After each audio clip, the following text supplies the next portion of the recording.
Hi, hello, வணக்கம். This is Jenny. Join with me always. The real face of India. So இந்த நிகழ்ச்சியில் தொடர்ந்து நம்ம பெண்களுடைய சுதந்திரம் அப்படிங்கிறத பற்றி தெரிஞ்சுக்கிட்டே வரோம். ஸோ அடுத்த விஷயங்கள் பார்த்திங்க அப்படின்னா பெண்களுடைய பாதுகாப்பை பற்றி பேசணும். பெண்களுடைய பாதுகாப்பு வீடுகளிலிருந்தே உறுதி செய்யப்பட வேண்டும்.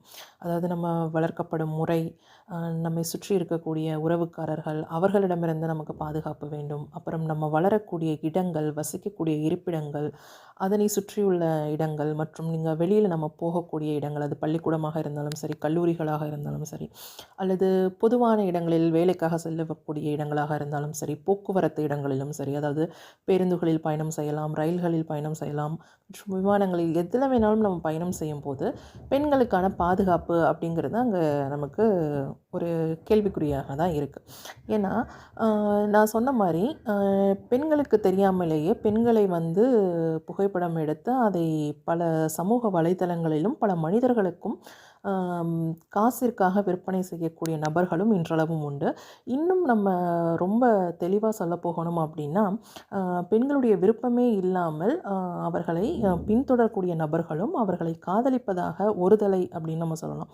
ஒருதலை காதலில் அப்படின்னு சொல்லி அதற்காக சில நபர்களை இந்த குழுக்கள் நியமிக்கிற பட்சமும் இருக்கிறது. அவர்களுக்காக மந்த்லி என்ன சொல்கிறது, ஒரு பணம் கொடுத்து இந்த பெண்ணை நீ போய் காதலித்துட்டு வா, வந்துட்டுனா உனக்கு நான் மாதம் மாதம் இவ்வளோ பணம் தரேன் அப்படின்னு சொல்லக்கூடிய நபர்களும் அதை சார்ந்த குழுக்களும் இன்றளவும் இருக்குது. அதிலேயும் பெண்கள் போய் மாட்டிக்கொள்ளக்கூடிய நபர்களும் உண்டு. இன்னொன்று பார்த்திங்க அப்படின்னா, பெண்களை திருமணம் செய்து, அதாவது அவர்களை சார்ந்த சமூகத்தில் இப்போ அந்த பெண் பிடிக்கலை அப்படின்னு சொல்லிட்டாங்கன்னா அவங்களுடைய சமூகத்திலேயே வேறு ஒரு பையனை அவங்க தேர்ந்தெடுத்து அந்த பையனுக்கு போலியாக சான்றிதழ்கள்லாம், அதாவது அந்த பெண் என்ன கம்யூனிட்டியோ என்ன இனத்தையோ அதை சார்ந்த போலியான சான்றிதழ்களை உருவாக்கி அந்த பெண்ணை திருமணம் செய்து ஏமாற்றக்கூடிய நபர்களும் இருக்கிறார்கள். திருமணம் என்ற பெயரில் அழைத்துட்டு அந்த பெண்ணை மனித கடத்தல்னு சொல்லுவோம், ஹியூமன் டிராஃபிக்கிங்.